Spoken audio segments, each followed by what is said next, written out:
Artemis Fowl is bad. The movie, I mean. And it's not the fun kind of bad, either. It's the confusing, chaotic, and barely resembles the book, but resembles the book just enough to piss off the fans of the original kind of bad.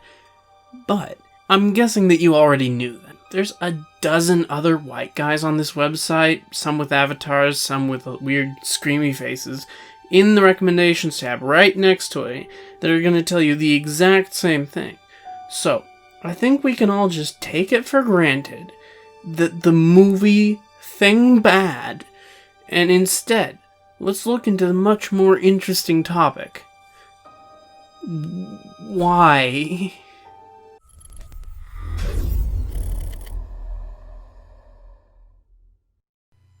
This video is brought to you. That's it. It's just brought to you. But while I've got you paying attention, you could go and subscribe to my second channel, CR Streams, where GodzillaMendoza, myself, and sometimes Scrubbz Animate will stream video games every Friday, make loud noises, talk. It's a fun time. You should come join us. Hello, and welcome to the stream, friends at home. My name is Scrubbz Animate, and today I'm joined by my two friends. Hell yeah, that's what happens. He's feeling the simping take over. The misogyny is entering his veins. I'll bet you don't have a girlfriend. There once was a Sith Lord who believed that with the power of MLG, you could score a KD ratio in the positive. It's one of those yummy pizza. It's also as dry as my soul. You know, this says a lot about the society that we live in. Come to our second channel. Subscribe now. Also, tell your friends about this one. I really would like to have more subscribers, please. Thank you. Mulch had a prodigious appetite for tunneling, and that, unfortunately, is a literal translation. For those unfamiliar with the mechanics of dwarf tunneling, I shall endeavor to explain them as tastefully as possible. Like some members of the reptile family, dwarf males can unhinge their jaws, allowing them to ingest several pounds of earth a second. This material is processed by a super-efficient metabolism and stripped of any useful minerals and ejected at the other end, as it were. Charming. It's feeding time. Before I had even touched a Harry Potter book, I'd read Artemis Fowl. It's a cliche to say that anything was your childhood, but these books were pretty close to that, alongside Star Trek and Crippling Social Anxiety. So when this clip bounced around the internet and everybody started freaking out about how weird it was, I just had to laugh. Like, this is far from the weirdest things in those books. It's far from the weirdest thing about that character. Artemis Fowl is a series of sci-fi, fantasy, heist, crime thrillers. It's a mouthful, I know. About young Irish genius Artemis Fowl Jr. In the first novel, Artemis Fowl is the villain. He serves as our introduction into this fantasy fairy world. He kidnaps our other lead character, Holly Short, and asks the fairies, who live in high-tech cities around the center of the earth, for gold as ransom. The fairies arrive and try to flush him out of the house, and then he outsmarts them. Shenanigans involving those previously mentioned earth-shitting dwarves and a troll or two ensue. The sequels deal with Artemis Fowl's later misadventures alongside the fairies and how these adventures affect him and make him grow as a character as well as his family. He grows from villain to anti-hero to eventually full-on hero. He gains the full confidence of the fairy people and he develops deep friendships with them.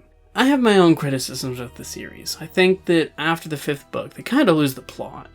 The villains are kind of recycled a little bit too much at this point, and it just gets a little too weird for me. I won't say that any of them are good per se, but they're very easy to read.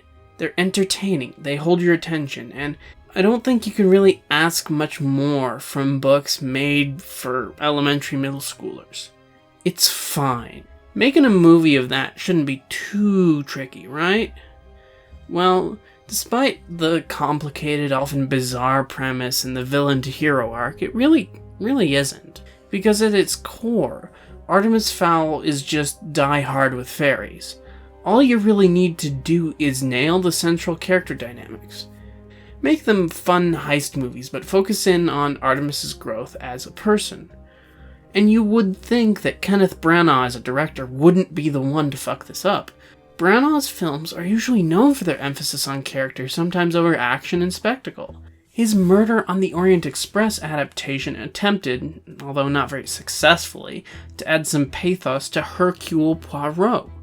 And let's not forget the time he directed Thor and made it this Arthurian drama about growing up and becoming a better person.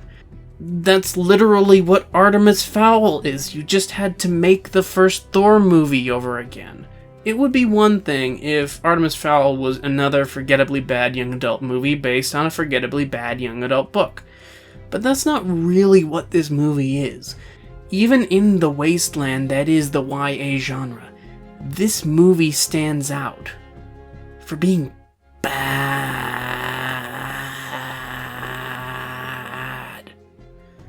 And I should know, I've watched it 3 times. The only thing that distracts me from the hell that is this world is this even worse movie. Please send help. It's fascinatingly bad. I didn't even think you could stuff this much bullshit into just 90 minutes. Artemis Fowl is a supporting character in his own movie. The story happens to him. He has no role in shaping it. He has no opportunity to be clever, his defining character trait. Everything is spelled out for him, and even half the time he does it really badly. The constant voiceover by the black hole of charisma and likability that people know as Josh Gad ruins any immersion. The plot is constantly shoved in your face, and you're still confused. Things just kinda happen without any rhyme or reason. But that's not what I'm going to talk about today, because I'm sure you already have watched a dozen reviews talking about that. And besides, I'm not nearly funny enough to do a play-by-play joke review of it, so instead of that, I'm going to do what I do best: pseudo-intellectualism and conspiracy theories.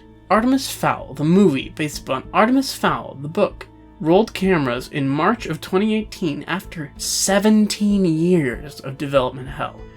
It was originally scheduled for a fall 2019 release date before being postponed to 2020. Then, because of COVID or whatever, it dropped on Disney+. Fun times. And by that I mean the leaves, because there's nothing fun about this movie. But I had to mention the delay between the filming and the release, which is over 2 years.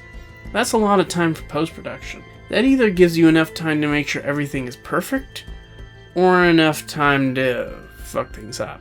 Either way, it probably wasn't Kenneth Branagh doing that much of the fucking things up, because he was too busy directing that Shakespeare movie that nobody saw, as well as starring in and directing Death on the Nile, out in theaters this fall, providing civilization has not yet fallen by that point.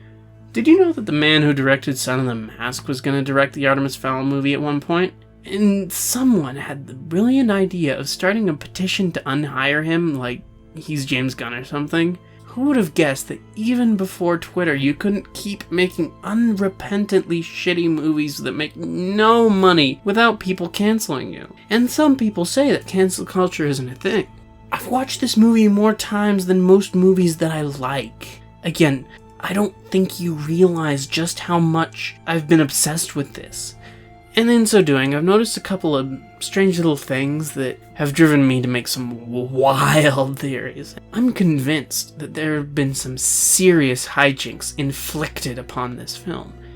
And I think that those hijinks can explain some parts of why this movie is so bad. And the rest of the reasons why it's bad are just normal reasons why the movie is bad. Like the director making bad decisions. Which is what makes this movie so interesting. So let's talk about those little inconsistencies, and in so doing I need to explain a little bit about the plot of the film. The book is simple, like I said. Artemis kidnaps a fairy and asks for gold. A siege ensues. The movie's just a little bit more complicated than that. The plot concerns a magical artifact of vague abilities and powers called the Aculos, but don't worry, they mention it constantly. They don't tell you what the Aculos is, but everybody wants the Aculos. The fairy police are looking for the Aculos. Opal Cowboy kidnaps Artemis's father and demands that Artemis Sr. Jr. find the Aculos for her. Holly Short's father, supposedly in the day, originally stole the Aculos. Artemis kidnaps Holly because she was mentioned in his father's diary in order to find the Aculos. Aculos. Aculos. Aculos. Aculos. Aculos. Aculos. Aculos. Aculos. Aculos. But the plot falls apart when you think about it for any longer than it would take to say the word Aculos. For example, Holly's father is dead, and it's implied to be dead for at least some time. At the very least, Holly isn't in "my dad is recently dead" mode, so much as "my dad died an unspecified amount of time ago, which informs my backstory" mode. But then, the news announcements in the background tell us it's only been a few weeks. Then, you have to ask why Artemis kidnaps Holly to ask her to find the Aculos when he could just, ask her. Based upon what he knows about her, there's no reason to go straight to kidnapping. And besides, even if he does kidnap her, what guarantee does he have that these other people would even have the Aculos? Beyond these story inconsistencies, there's a lot of strange visual and editing language in the film. Like this scene, which was all over Twitter, where all of the dialogue takes place off-screen via voiceover. It appears to be nowhere in this house, and yet it has to be. You're not giving up, are you? Of course not, but I think I may know the problem. I'm not the one to find it. So, how do we summon this mysterious finder of Aculoses? The fairies, of course, they'll help us. Will they? With a bit of persuasion. And do you know where they are? In my father's journal, he wrote of a fairy who would periodically visit the oak tree on the hill of Tara. She's our best option. What I mean is that you don't see that many shots where the actor is saying what you're hearing. It's just reaction shots and the like. All the dialogue is off screen. So it's entirely possible all of this dialogue, all of this exposition about the Aculos could have been saying something completely different from what was originally recorded. And this is what Nando vs. Movies talks about in his video about the topic, in which he goes into a lot more depth than I'm planning to here. But his basic thesis backs up what I'm talking about here, which is that in the first act of the movie, the Aculos is mentioned almost entirely through voiceover. And that shows that all this could have been recontextualized in post. That damn YouTuber with more subscribers than me makes a video about the same topic I was gonna do about a month before, but he does it before I do because I'm too lazy to get things done at a decent amount of time. The bastard.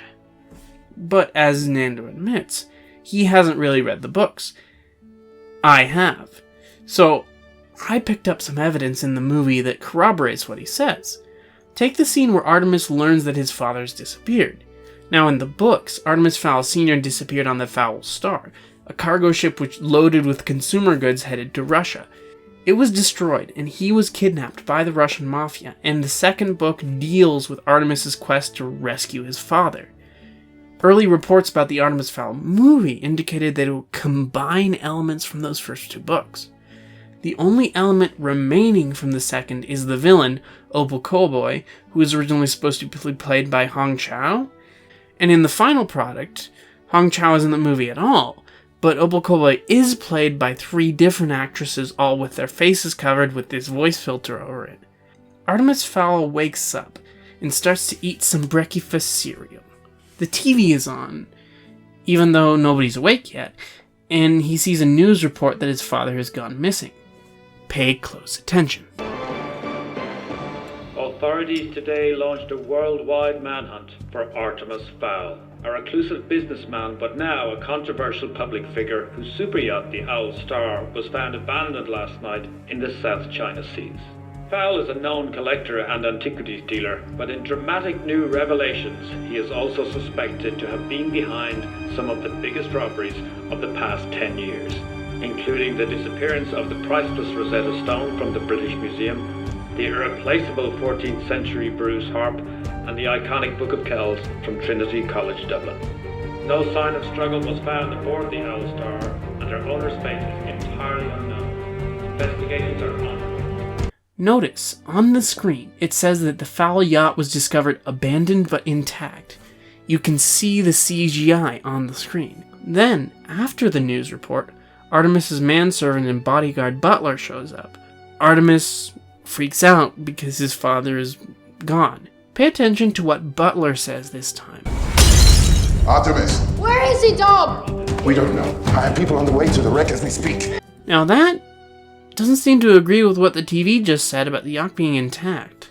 If I were to theorize, I would say that maybe the original script went with something closer to the books. Maybe Fowl Sr. did originally disappear in the Arctic in the wreck of the Fowl Star, but maybe they changed it. All you really need to do is come up with a fake news report on the green screen and add some voiceover.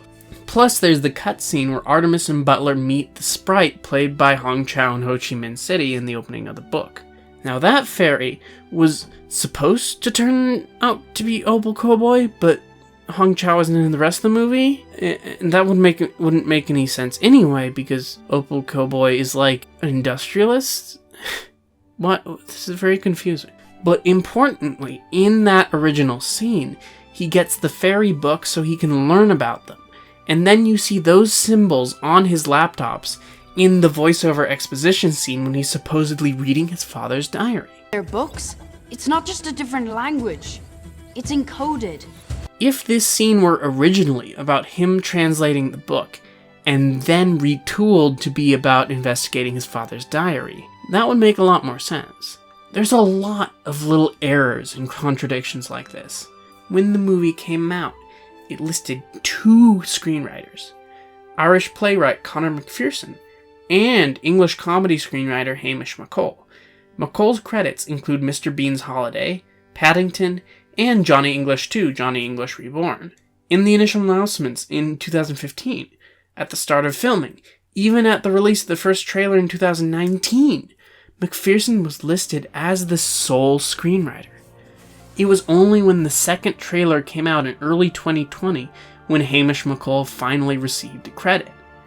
It was also with the second trailer that Colin Farrell was announced as Artemis Fowl Sr. and given an expanded role. Even to this day, sources like the description of the first trailer on YouTube still list McPherson as the sole screenwriter. Throughout the whole movie, we are told that Artemis Fowl Sr. may or may not have been a criminal mastermind thief the whole time, and then at the end of the film, Artemis Fowl Jr. tells Opal Cowboy that he's going to be the world's next criminal mastermind as well. Why? If Artemis Fowl was working with the fairies the whole time as like a secret good guy, and he was protecting the Aculos, why do they think he's a thief?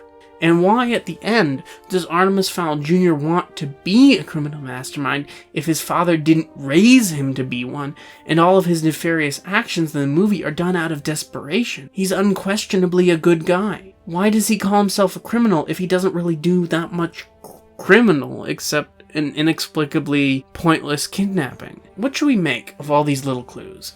Well, I think that the movie wasn't pushed back because of scheduling issues. I think it was pushed back for a serious overhaul. Either reshoots or re-edits, I can't say. Probably both. And nobody involved has mentioned anything about this, so we'll never really know. But it's the only way that any of this makes any sense to me. From the very beginning, director Kenneth Branagh was very, direct about how much he was gonna shit on the books. He decided to go against the central conceit of the whole series, which is Artemis as a villain turned anti-hero. He decided to make Artemis Fowl more sympathetic, because, as we all know, children are idiots who can't understand moral complexity.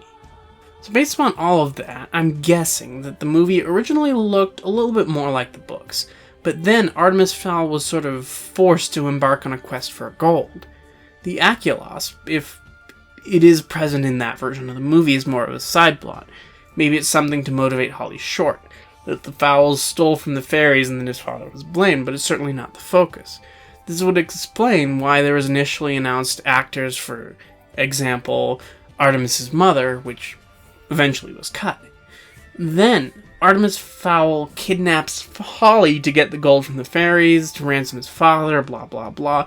This could be roughly faithful adaptation of the books, but what they might have done is bring the kidnapping of Artemis Sr. from the second book into the first book to make it a more direct motivation for him being a villain to steal the gold, is that he wants to get his father back.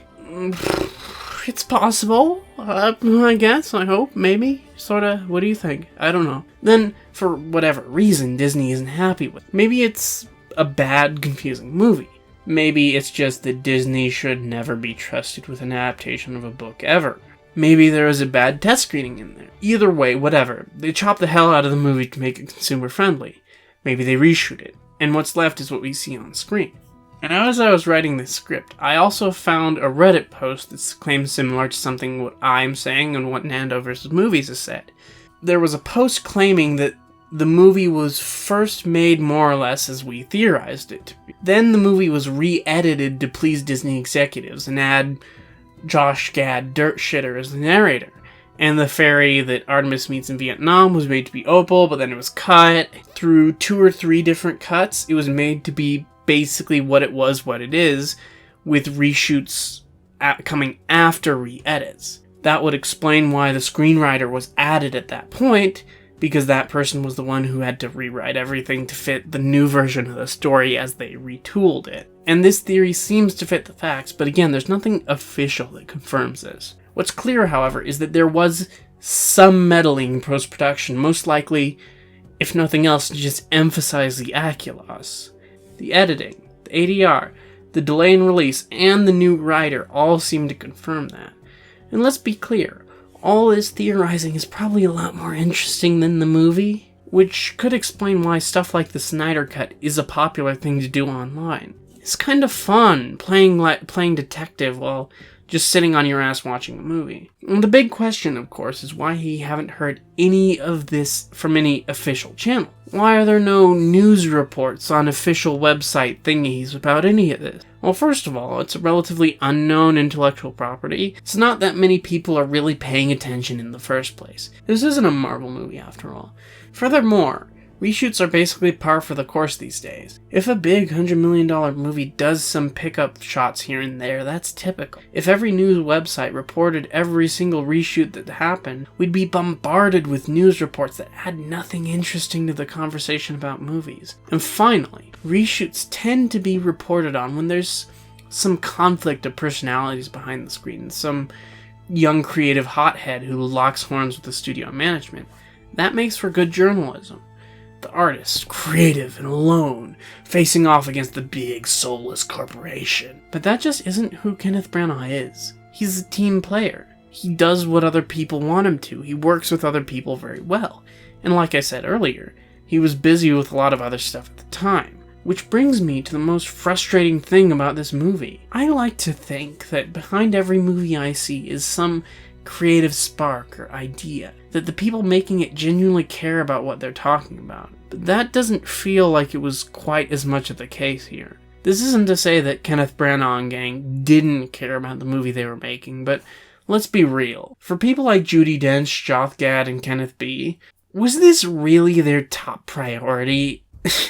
No, of course not. As people much more talented in VFX and editing have told me, even those elements are just bad and lazy. And some of this you can blame on the reshoots. And the movie could be rough because it's a movie hastily cobbled together to be something it wasn't originally. But then again, these action scenes look like ass. And it could be that the editor and the visual effects people were just bad at their jobs. Or they weren't given enough time or money to do a good job. And let's be clear, Kenneth Branagh is often a bad director. He likes to make bold, weird creative choices that just as often misfire as pay off. There's an interesting tendency among movie fans like myself to focus irrationally on conspiracy theories like this. The Snyder Cut, the, God forbid, Ayer Cut. Stories like this tell comforting stories about Hollywood and the properties that we like. The franchises, the fandoms that we follow could have gotten decent adaptations and were going to get decent adaptations if it weren't for the executives. The executives are an easy scapegoat by their very nature. They're faceless and anonymous. They won't be driven off Twitter and Instagram for harassment because they were never there in the first place. But sometimes these stories happen to be true. If there's anything you should take away from Artemis Fowl, it's how much the people involved didn't really seem to care. The studio especially. They just made it because it was popular. And then they just shat all over it. And that's the most insulting element of it anyway. I don't know what else to say here. I'm just tired.